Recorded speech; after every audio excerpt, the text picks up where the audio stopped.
공부하자 힘내자 떡 시간 됐어 시작하자 떡 뽀로로로 끝났어 우리 시작 집중 떡 준비 완료 떡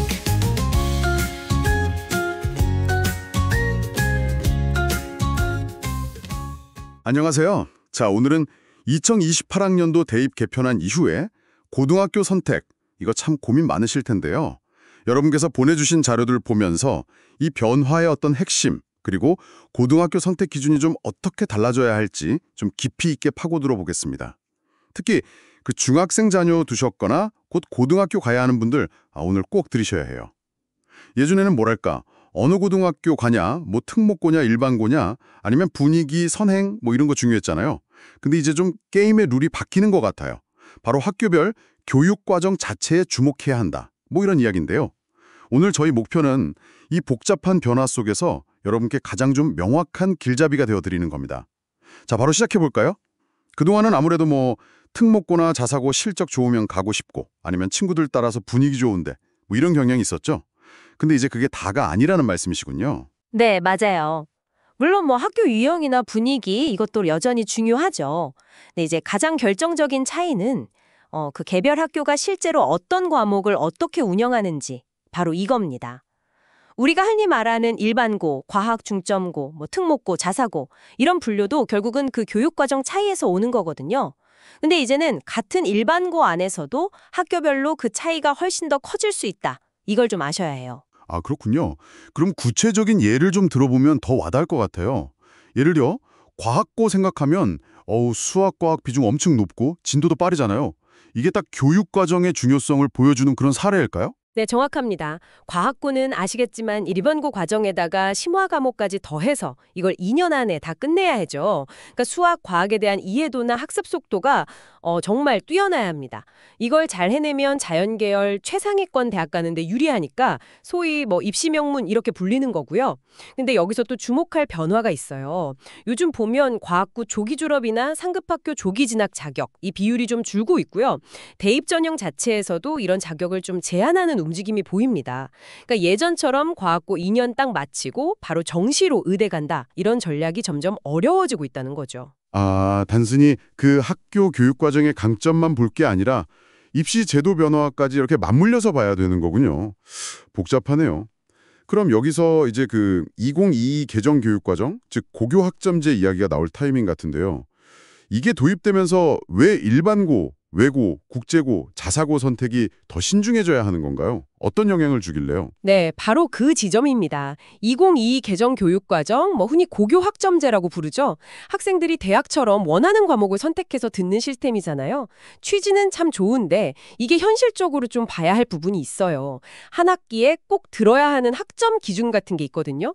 이것 때문에 과거 2015 개정 교육과정이랑 비교하면 3학년 1학기까지 배우는 과학 과목 총 시간은 비슷할 수 있어도 그 과목 구성 자체가 좀 달라질 수 있다. 이런 분석이 나와요.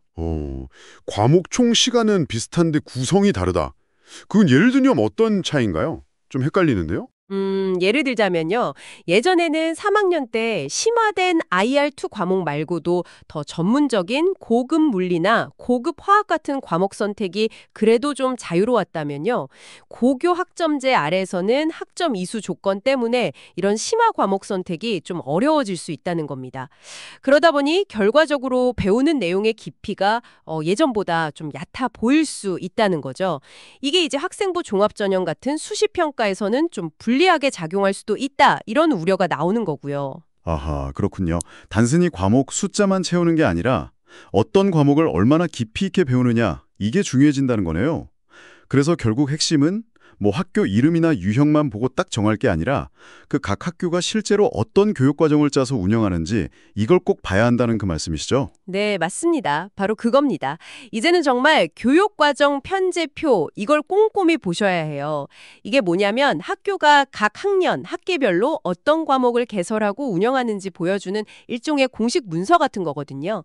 예를 들어서 내가 컴퓨터 공학과를 가고 싶다. 그러면 A 일반고는 관련 높은 기하, 자동차, 프로그래밍, 인공지능 기초 이런 과목을 2, 3학년 때 잘 선택할 수 있게 해놨는데 비일반고는 이런 과목이 아예 없거나 아니면 이걸 선택하면 다른 중요한 과목을 못 듣게 되는 뭐 그런 구조일 수도 있다는 거죠. 아, 교육과정 편제표 중요하네요. 그럼 이건 어디서 확인할 수 있어요? 그리고 이게 뭐 입학하면 또 바뀔 수도 있는 거 아닌가요? 뭐 이런 메뉴 찾아보시면 되고요. 물론 뭐 입학하고 나서 학생들 수요나 선생님들 상황에 따라서 약간의 변동은 있을 수 있어요. 네, 그럴 수 있죠. 하지만 그 학교가 추구하는 어떤 교육 방향이나 중점 분야를 보여주는 큰 틀 자체는 유지될 가능성이 높거든요. 그래서 고등학교 선택 전에 반드시 확인해야 할 가장 중요한 정보라고 할 수 있습니다. 네, 오늘 이야기 쭉 들어보니까 결국 2028 대입 변화에 맞춰서 고등학교를 고를 때는 그 학교 명성이나 유형 같은 겉모습보다는요. 각 학교가 제공하는 그 구체적인 교육과정이라는 속 내용을 내 진로 목표랑 비교 분석하는 거. 이게 정말 무엇보다 중요해졌다는 거네요. 아, 진짜 발품 팔아서 정보를 찾아야 하는 시대가 온 것 같습니다. 네, 그래서 마지막으로 청취자 여러분께 질문 하나 드리고 싶어요. 단순히 남들이 좋다고 하는 학교, 뭐 과거 입시 실적이 좋았던 학교, 이런 걸 넘어서요. 앞으로 여러분 각자의 구체적인 꿈과 목표를 이루는 데 실질적인 도움을 줄 수 있는 그런 과목들, 그런 교육 과정을 제공하는 학교는 과연 어디일까요? 이 질문에 대한 답을 스스로 찾아가는 과정, 이게 바로 변화하는 입시 환경에서 성공하는 첫걸음이 될 겁니다. 이 점을 꼭 기억하시고 한번 깊이 고민해 보시면 좋겠습니다.